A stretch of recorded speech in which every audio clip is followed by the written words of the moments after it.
எல்லாமே உங்களுக்கு எதிர்மாறாகத்தான் நடக்கிறது போல உங்களுக்கு தோன்றுகிறதா? பிரச்சனைகள் வெள்ளம் போல் உங்களை சூழ்ந்திருக்கிறதா? தேவனுடைய பிள்ளைய, தேவ ஆவியானவர் இந்த வசனத்தை கொண்டு உங்களோடு பேசுகிறார்.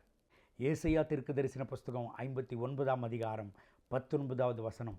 சத்துரு வெள்ளம் போல் வந்தாலும் கர்த்தருடைய ஆவி அவனுக்கு விரோதமாக கொடியை உயர்த்துவார். சத்துரு வெள்ளம் போல் உங்களுக்கு விரோதமாய் வரலாம், ஆனால் அவன் ஜெயிக்க மாட்டான். கவலைப்படாதீங்க. ஏனெனில் தேவனுடைய ஆவியானவர் உங்களுக்காக எழுந்திருக்கிறார் என்கிற விஷயத்தை மறந்து விடாதே தேவனுடைய பிள்ளையே. நீங்கள் ஒருவராக இல்லை, கர்த்தருடைய ஆளுகைக்குள் நீங்கள் இருக்கிறீர்கள்.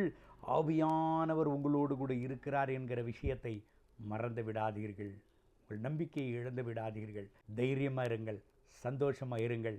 கர்த்தர் உங்களை கைவிடவே மாட்டார். கண்களை மூடி ஜெபிப்போமா?